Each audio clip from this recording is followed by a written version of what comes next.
Hello aspirants. तो Uttarakhand PCS की नई वैकेंसी आ चुकी हैं और हम जो है यहाँ समग्र आईएएस में आप लोगों के हेल्प के लिए एक वीडियो लेकर आए हैं जिससे आप लोगों को ये फॉर्म भरने में थोड़ी आसानी हो। ठीक है, तो इसके बारे में बात करते हैं। देखिए यहाँ पर जो है सबसे पहले आप देखिए कि प्रवर अधीनस्थ दिया गया है। ठीक है, ये आपको पता है, यानी कि अपर पीसीएस है। ठीक है, उसके बाद जो है अगला पॉइंट आता है जो आपको देखना है कि उसके बाद आपको देखना है कि भाई इसकी लास्ट डेट क्या है, आखिरी तारीख, अंतिम तिथि जो है वो क्या दी गई है। अंतिम तिथि जो फॉर्म भरने की अंतिम तिथि है 27 मई। ध्यान रखिए कि बहुत कम टाइम है, यानी कि 20 दिन का टाइम दिया गया है। आज 7 मई से जो है ये फॉर्म शुरू होंगे भरने और 27 मई जो है इसकी लास्ट डेट है। और ख़ास तौर से ध्यान रखिए कि लास्ट डेट का वेट नहीं करना है आपको। अगर लास्ट डेट का वेट करेंगे तो वेबसाइट जो है इनकी हैंग होने लगती है, फिर आपको जो है बहुत प्रॉब्लम होती है, फॉर्म भरने में ना बड़ी दिक्कत आती है। तो अब जो है फीस जमा करने की अंतिम तिथि वो भी जो है 27 मई है। ठीक है, तो कोशिश करिए कि आप मान के चलिए कि 20 मई जो है इसकी लास्ट डेट है आपके लिए। ठीक है, 20 मई आप टारगेट रखिए कि 20 मई तक किसी भी हालत में आपको ये फॉर्म भर देना है। ठीक है, आगे बढ़ते हैं। अब हम इसके बारे में थोड़ी जानकारी लेते हैं कि भाई ठीक है, ये दिया गया है संशोधन करने की अंतिम तिथि 3 जून। ठीक है, ये तब के लिए है कि भाई आपने कोई फॉर्म में जो है गलती की है तब, और कोशिश ये करिए कि कोई गलती ना कीजिए। ठीक है, ऐसा मत सोचिए कि भाई हाँ ठीक है चलो बाद में जो है करेक्शन के लिए टाइम है तो जो है आप उसको छोड़ देंगे, हाँ ठीक है कोशिश कर लेंगे कि बाद में आप ठीक कर पाएँ। ऐसा नहीं करना है, बिल्कुल अच्छे से पढ़ के समझ के। भाई पीसीएस का फॉर्म भर रहे हैं तो इतना आराम से नोटिफिकेशन पढ़िए, समझिए, इतनी तो उम्मीद की ही जा सकती है ना आप लोगों से। एक अच्छे स्टूडेंट हैं आप लोग। चलिए आगे बढ़ते हैं। अब हम यहाँ पर नेक्स्ट जो पॉइंट आपको ध्यान रखना है, ये सब तो खैर है ही कि भाई आपको अनुचित साधनों की रोक का यूज़ नहीं करना है, ये सब चीज़ें इसमें हैं, आराम से देख सकते हैं आप। उसके बाद फिर आता है नेक्स्ट जो पॉइंट आता है आप लोगों के लिए, उसमें आपको देखना है कि भाई ठीक है आगे बढ़, जैसे अब नेक्स्ट इसमें जो दिया गया है कि भाई इसमें जो है कुल कितने पद हैं। ठीक है, टोटल पोस्ट जो है 123 है। अब उसमें से जो है इनका वो है कि भाई विभागवार विवरण है। ठीक है, रिक्तियाँ जो है यानी कि वैकेंसीज जो हैं उसको इन्होंने सेग्रीगेट किया गया है कि भाई कौन से डिपार्टमेंट में कितनी वैकेंसीज हैं। डीएसपी इसकी वैकेंसीज है 3, पुलिस उपाधीक्षक यानी एसडीएम की वैकेंसीज है 3, डीएसपी की वैकेंसीज हैं 7। ठीक है, इसी तरीके से और जो वैकेंसीज हैं वो दी गई हैं। सबके लिए थोड़ा अलग अलग जो है क्वालिफिकेशन मांगी है, आप इनको आराम से पढ़ सकते हैं कि भाई अब बाद में जो है वो दिया भी गया है कि भाई इनके लिए जो क्वालिफिकेशन क्या है। ठीक है, आप अपने हिसाब से देख सकते हैं। जैसे उप शिक्षा अधिकारी है, इसके लिए उन्होंने मांगा है भाई पीजी मांगा है, पोस्ट ग्रेजुएशन मांगा है। ठीक है, और जैसे ये दिया गया है उपनिबंधक श्रेणी, तो इसके लिए उन्होंने मांगा है कि एलएलबी होना चाहिए। ठीक है, तो इस तरीके से आप आराम से देख सकते हैं, अपनी कैटेगरी के हिसाब से इनको भी आप वो कर सकते हैं सेलेक्ट कि भाई एसडीएम डीएसपी तो है ही आपके लिए, आप इसके लिए भी वो कर सकते हैं कि भाई इसके लिए भी आप टिक कर दीजिए कि हाँ मैं इसके लिए भी भर सकता हूँ। ठीक है, आगे बढ़ते हैं। अब हम इसका फ़ायदा आपको ये रहता है कि कट ऑफ में थोड़ा बेनिफिट मिल जाता है। कट ऑफ का मतलब होता है कि जैसे प्री एग्ज़ाम जो होता है उसके लिए, तो उसमें थोड़ा बेनिफिट मिल जाता है आपको। आगे बढ़ते हैं। ये टोटल जो है वैकेंसीज़ का वो है। ठीक है, कि वैकेंसीज़ कौन से विभाग में कितनी है, ये लेवल वगैरह दे रखे हैं कि भाई कौन के लिए लेवल जो है क्या है सैलरी का। ठीक है, ये ओ लेवल वगैरह नहीं है, सैलरी का लेवल है। ठीक है, ये दिया है 123। आगे जो है ये बढ़ भी सकती हैं, पर वैकेंसीज ठीक है अभी आप लोगों के हिसाब से। उत्तराखंड जैसा एक छोटा राज्य है तो उसके हिसाब से ठीक ठाक हैं, आप भर सकते हैं आराम से। और आगे बढ़ते हैं अब हम कि यहाँ पर जो है और दिया गया है किस तरीके का वो है। अब यहाँ पर तो ये दिया गया है कि जो स्पेशल पोस्ट है 4, 5, 10, 12, 24, इनमें जो है विशेष कुछ अर्हताएँ यानी कि कुछ विशेष क्वालिफिकेशंस मांगी गई हैं, तो उनके बारे में बताया गया है। जैसे सहायक निदेशक के लिए क्या दिया है, विधि द्वारा स्थापित किसी मान्यता प्राप्त विश्वविद्यालय से वाणिज्य में स्नातक यानी कि ग्रेजुएशन होना चाहिए, किसमें, कॉमर्स में। ठीक है, या फिर आप जो है सीए होने चाहिए। तो इस तरीके से जो आप इसको आराम से पढ़ेंगे और अपने अकॉर्डिंगली जो है आप इनको भी सेलेक्ट कर सकते हैं अगर आपने स्पेशल कोई क्वालिफिकेशन जो है अचीव कर रखी है तो।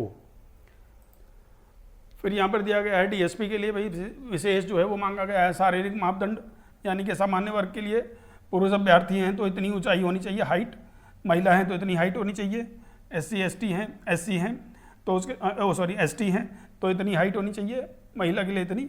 और पर्वतीय क्षेत्र यानी कि हिल सर्टिफिकेट है अगर आपके पास, तब उसके लिए जो है क्या है, पुरुष अभ्यर्थी की इतनी, महिला अभ्यर्थी की इतनी। ठीक है, आगे बढ़ते हैं अब हम।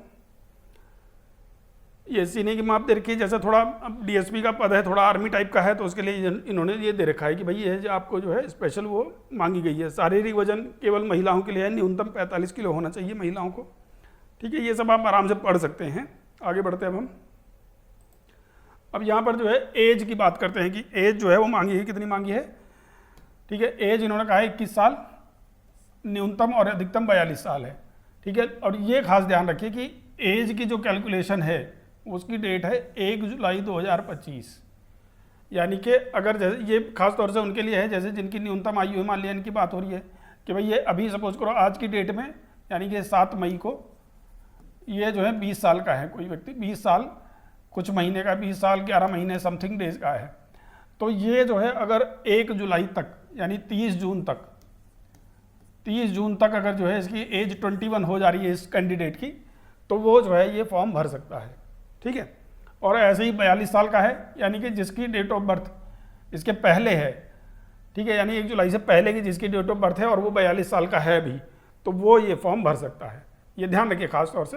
इन्होंने दिया भी है कि भाई 2 जुलाई 1983 से पूर्व का नहीं होना चाहिए, 1 जुलाई 2004 से बाद का नहीं होना चाहिए। ठीक है, तो और इसमें जो है आयु सीमा में छूट भी दी गई है, जैसे SC ST के लिए दी गई है, कितनी छूट दी गई है।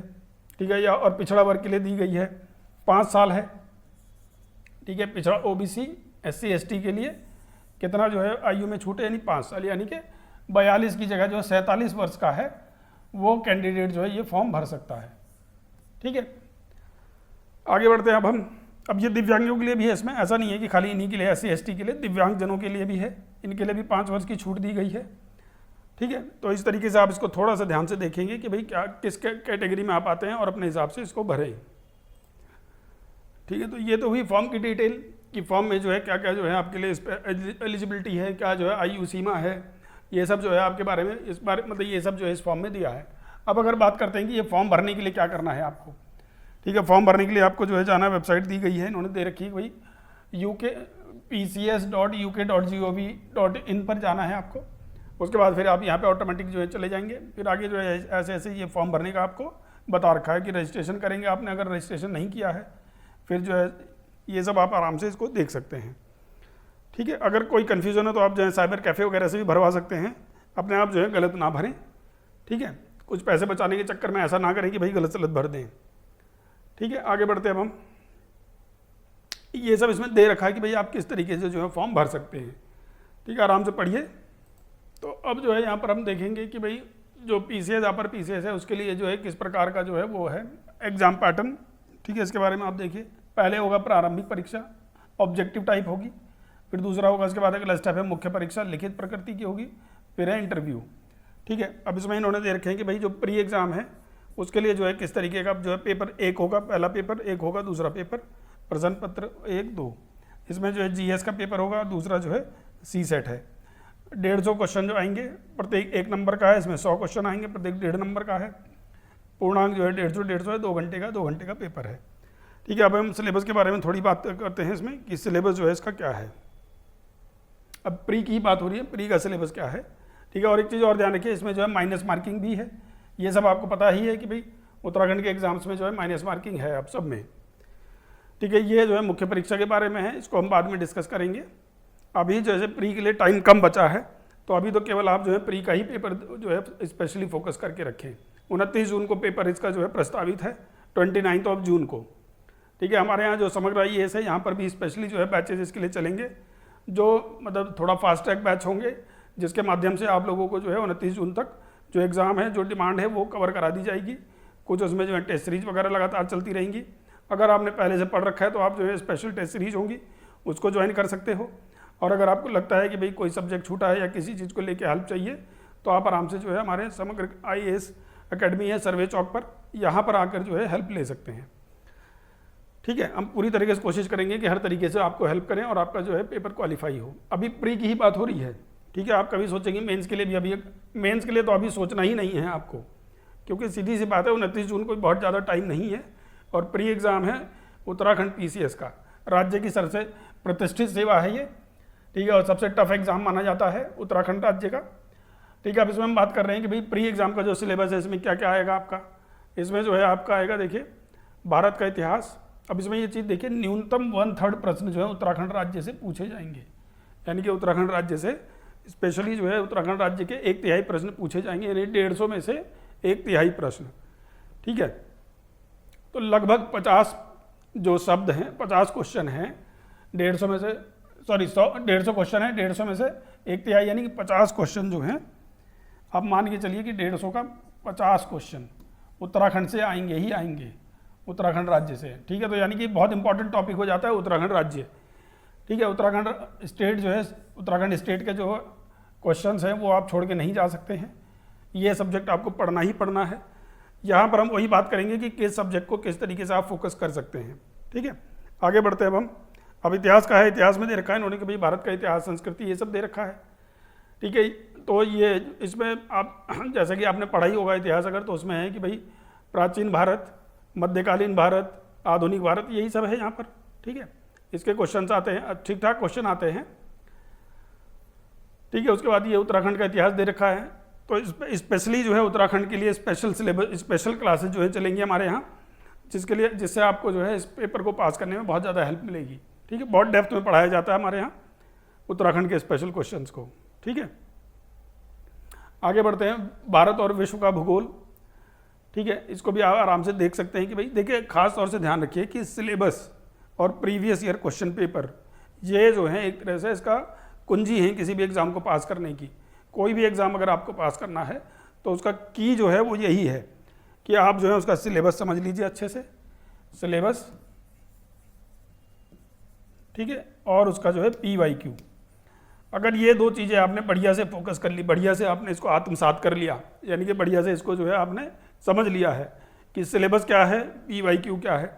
अब सिलेबस से आपको ये पता चलेगा भाई कि बेसिकली उन्होंने दिया क्या है आपको, इससे बाहर वो देते नहीं है पेपर। ठीक है, PYQ से ये पता चलेगा कि स्टैंडर्ड क्या है इस सिलेबस का। अब जैसे यही चीज़ जो है सेम जो है विश्व का भूगोल ग्रुप C के पेपर में है, सेम जो है विश्व का भूगोल जो है आपके उसमें है, जो मतलब आते हैं जैसे RO का पेपर है, लोअर PCS का पेपर है, लेकिन डेप्थ जो है अलग अलग है। इसलिए ध्यान रखिए कि आपको जो है PYQ उत्तराखंड अपर PCS के, यानी कि इसमें आप जो है लोअर PCS, RO इनको भी इस्तेमाल कर सकते हैं, इनका भी पेपर इस्तेमाल कर सकते हैं। इससे आपको उत्तराखंड के खास तौर से क्वेश्चन जो है वो अच्छे से समझ में आ जाएंगे कि उत्तराखंड जो है वो कितनी डेप्थ में पूछ रहे हैं ये, और सिलेबस अच्छे से पढ़ें। यहीं से जो है आपका लगभग एक तरह से मान के चलिए कि 50% एग्जाम जो है आपका एक स्टेप जो है आप आगे बढ़ जाते हैं कि 50% एग्जाम यहीं से क्वालिफाई हो सकता है आपका, अगर आपने अच्छे से सिलेबस समझ लिया और PYQ। आगे बढ़ते हैं हम, भारत का भूगोल है, ठीक है, उत्तराखंड का भूगोल है, ये सब जो है आप आराम से पढ़िए कि भाई यहाँ पर जो है क्या सिलेबस है। अब ये ध्यान रखिए कि अब जो पॉलिटी है, पॉलिटी में इन्होंने जो है संसदीय प्रणाली, गठबंधन की राजनीति, ये सब तो दिया ही है, यानी कि आपका जो है संविधान तो दिया ही दिया है, यानी कि कॉन्स्टिट्यूशन, वो तो पढ़ना ही पढ़ना है। साथ में कुछ एक्स्ट्रा चीज़ें भी दी गई हैं। ठीक है, इनको भी पढ़ना है। भारत में चुनाव सुधार, शासन संस्था प्रक्रिया, ठीक है, भारत की नाभिकीय नीति, ये सब जो है आपका पॉलिटी का सिलेबस है। देखिए आराम से पढ़िए। ठीक है, अभी तक जो है कॉन्स्टिट्यूशन आया ही नहीं है। ठीक है, तो ध्यान रखिए कि भाई अब ये भारत का संविधान देखिए, तो भारत के संविधान से पहले इन्होंने कितने सारे पॉइंट दिए हैं। अंतर्राष्ट्रीय संस्थाएं दी गई हैं, संयुक्त राष्ट्र है, अंतर्राष्ट्रीय संस्थाएं, वैश्विक स्तर पर पर्यावरण समस्याएं, सार्क, आसियान, साफ्टा, अन्य क्षेत्रीय गुट, ब्रिक्स वगैरह, ठीक है, ये सब दे रखा है। तो ध्यान से पढ़िएगा। सिलेबस जो है वो आपको बता देता है कि भाई क्या पूछा जाएगा एग्जाम में, और PYQ बता देता है कि डेप्थ क्या होगी उसकी। ठीक है, डरना नहीं है सिलेबस देख के, बस इतना जरूर है कि भाई इससे आपको अच्छी बात है कि आपको पता तो चल जाता है कि भाई कितना दौड़ना है और कितनी डेप्थ तक जाना है। ठीक है, नहीं तो अंधे बन के दौड़ते रहिए, कुछ होगा नहीं। सिलेबस जो है ये तो मान के चलिए कि जैसा सिलेबस रहता है ये आप 5 साल भी पढ़ते रहो नहीं खत्म होगा। UPSC का और UK PCS का या UP PCS का सिलेबस जो है आप कितने भी टाइम पढ़ते रहो खत्म नहीं होने वाला है। ठीक है, तो आगे बढ़ते हैं अब हम मौलिक अधिकार का, ये सब आप जो है ध्यान रखिए, पढ़िए, आराम से समझिए। हमारे यहाँ टेस्ट सीरीज तो शुरू होगी ही, उससे आपको जो है डेप्थ के इसी सेम स्टैंडर्ड के ही क्वेश्चन मिलेंगे आपको। जो उत्तराखंड PCS या जो लोक सेवा आयोग जो है, जितने भी लोक सेवा आयोग हैं, जिस स्टैंडर्ड के क्वेश्चन पूछते हैं वही हम स्पेशली डिजाइन करके देते हैं आपको। हम ऐसा नहीं करते कि भैया ठीक है 100-150 क्वेश्चन दे दिए, स्टैंडर्ड उनका कुछ है नहीं, है ना, ऐसा नहीं होगा। आपको पेपर मिलेगा, पेपर में से क्वेश्चन जो है आपके एग्जाम में ज़रूर आएंगे। ठीक है, इस चीज़ का खास ध्यान रखिए कि स्टैंडर्ड भी तो होना चाहिए। ऐसा थोड़ी कि बस पता लगा क्वेश्चन ही करे जा रहे हैं, क्वेश्चन ही करे जा रहे हैं। और एक चीज़ और ध्यान रखिए, टेस्ट सीरीज जो है वो ज्वाइन करिए जहाँ पर आपको ये मिले कि भाई आप जो हैं उस एक तो पहली बात देखिए टेस्ट सीरीज का टारगेट क्या होता है।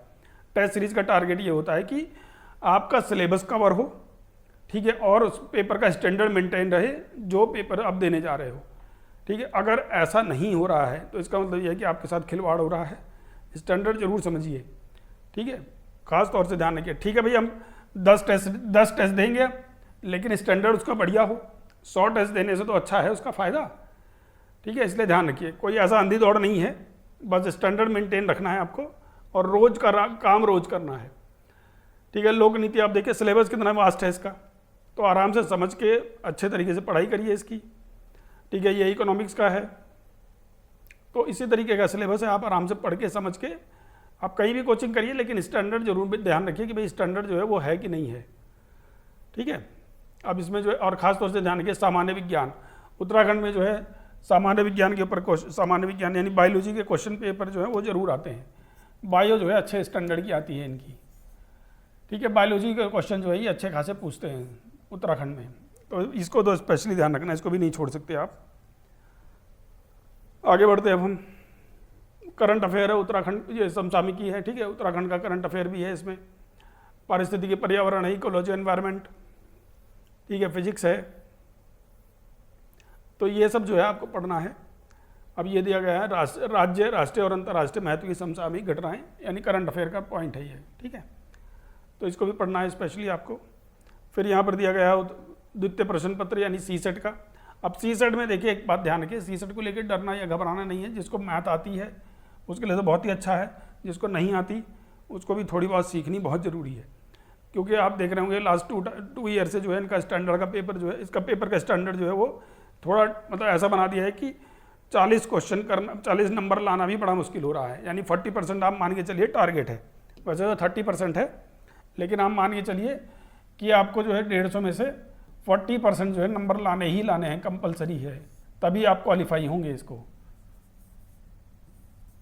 ठीक है। अगर क्वालिफाई करना है आपको तो आपको मान के चलिए 40% लाना ही लाना है, करना ही किसी भी तरीके से। तो सीधी सी बात है भाई, 50% का आप टारगेट लो कि 50% जो है मुझे अटेम्प्ट करने ही करने बढ़िया से सही, तब कहीं आपकी जो है इतने ठीक होंगे, फिर आप जो है पेपर पास करोगे। रिस्क लेना ही नहीं भाई। 30% है वैसे तो कि भाई 30% पे जो है आप क्वालिफाई कर जाओगे, लेकिन इसको मार्जिन रखना पड़ेगा आपको, ठीक है। अब इसका मतलब ये है कि आपको पढ़ना क्या है। आप इसमें देखिए अभी क्षमता परीक्षा, ये सब तो आपको आसानी से हो जाता है, इतना मुश्किल नहीं है। लेकिन जो इसमें मुश्किल है उसमें यही आता है, निर्णयन वगैरह भी आप कर सकते हैं, सामान्य मानसिक योग्यता, ये तो है रीजनिंग, ये है मैथमेटिक्स, ठीक है। इनको थोड़ा सा आपको स्पेशली ध्यान रखना पड़ेगा। रीजनिंग मैथमेटिक्स अब दे रखा है इन्होंने कि भाई, ठीक है, तो इन्हीं के ऊपर जो है अच्छे क्वेश्चन बनाते हैं। आप प्रीवियस ईयर पेपर देखेंगे लास्ट ईयर का जो 2024 में हुआ था उत्तराखंड पीसीएस का, उसमें आप देखेंगे कि कितने स्टैंडर्ड का क्वेश्चन इन्होंने दिया है, ठीक है। बहुत अच्छा पेपर बनाया था इन्होंने सीसेट का, और खैर उसका तो था ही अच्छा जीएस का, लेकिन वो तो एक तरह से होता है कि भाई इसमें जो है मुश्किल ये आती है कि भाई मैथ जिसको नहीं आती वो परेशान हो जाता है। तो ध्यान रखिए कि मैथ तो आपको सीखनी ही सीखनी है, थोड़ी बहुत ही सही, लेकिन इतनी तो आनी चाहिए मैथ रीजनिंग कि कम से कम पेपर क्वालिफाई कर लो। और अभी से अगर लग जाओगे आप कि 2 घंटा जो है मैथ रीजनिंग को देना है, जिसको नहीं आता है उसके लिए, ठीक है, 2-2.5 घंटा आप मान के चलिए, जिसको बिल्कुल नहीं आता उसके लिए तो है ये कि इतना टाइम देंगे ही देंगे, तो आप जो है पेपर आराम से क्वालिफाई कर सकते हो। इसमें जो है आप 20 क्वेश्चन जो है इस चीज़ के भी आएंगे, अंग्रेजी भाषा यानी इंग्लिश के जो है पैसेज वगैरह देंगे, उससे क्वेश्चन पूछेंगे आपसे, ठीक है। रीडिंग कंप्रहेंशन यानी कि आपको पैराग्राफ देंगे, उससे रिलेटेड क्वेश्चन पूछेंगे, इसमें भी आप इसे फोकस करें। जिसकी मैथ वीक है, ठीक है, उसको जरूर फोकस करना है इस पर। वोकेबलरी है, एंटोनिमस है, सिनोनिम्स है, वन वर्ड सब्स्टिट्यूशन है, फ्रेजेस है, ट्रांसफॉर्मेशन ऑफ सेंटेंस है, एक्टिव पैसिव वगैरह जो आते हैं ये सब है, ठीक है। हिंदी भाषा में बौद्धिगम्यता यानी कि हिंदी भाषा में जो है आपको रीडिंग कंप्रहेंशन, समास, संधि, ये सब आपको देंगे, तत्सम तद्भव। तो यानी कि क्या हुआ कि जिसकी मैथ वीक है उसको जो है खास तौर से इस सेक्शन को बहुत ज़रूरी है ध्यान रखना कि कम से कम 20 क्वेश्चन ऐसे हो जाएं कि आप इसको 20 क्वेश्चन ऐसे करके जाओ कि भाई ये गलत ना हो आपसे, ठीक है। इतने ये क्वेश्चन आपके 20 के 20 ठीक हो जाएं तो थोड़ा सा तो आप बढ़ोगे आगे। भाई 80 क्वेश्चन है टोटल, 80 में से 20 आपके ठीक हो गए तो आप तो काफ़ी हद तक पहुंच ही गए हो, ठीक है, थोड़े डिसीजन मेकिंग वगैरह के कर लेंगे। एक्चुअली इसमें क्या है कि ऐसा फिक्स नहीं है कि वो डिसीजन मेकिंग के क्वेश्चन इतने देंगे नहीं देंगे, इसलिए परेशान हो जाते हैं। ठीक है, पता लगा मैथ और रीजनिंग ही भर दिया, आप कुछ कह नहीं सकते हो। इसके लिए तो उन्होंने फिर भी दिया कि भाई 20 क्वेश्चन इसके आएंगे ही आएंगे। ठीक है, चलिए, तो ये जो है आपका प्री का जो है सिलेबस डिस्कस हो गया। ये मेंस का है, इसको हम आगे पढ़ेंगे। ठीक है, तो आप लोगों के लिए जो है एक तरह से अनंत शुभकामनाओं के साथ जो है समग्र IAS आपके साथ खड़ा है। आप लोगों को जितनी भी हेल्प चाहिए, जिस भी तरीके की हेल्प चाहिए, सबके लिए हम आपके साथ तत्पर हैं। आप आराम से आइए, आपका स्वागत है। और किसी भी तरीके की हेल्प चाहिए और भी, जैसे आपको नहीं समझ में आया है फॉर्म भरा कैसे जाए, उसके लिए आप आराम से समग्र IAS के नंबर पर कॉल कर सकते हैं। ठीक है, और हमारी एकेडमी भी आ सकते हैं जो कि सर्वे चौक पर है देहरादून में, जिसमें आकर आप जो है हेल्प ले सकते हैं। ठीक है, पर एक बात और ध्यान रखिए, हेल्प का मतलब ये नहीं कि पता लगा आपने नोटिफिकेशन पढ़ा ही नहीं और तुरंत जो आप सोच रहे हैं कि सब कुछ जो है दूसरा ही करके दे दे, ऐसा नहीं करना है। आप PCS का फॉर्म भरने जा रहे हो, एक अच्छा स्टैंडर्ड मेंटेन करना है अपने लिए।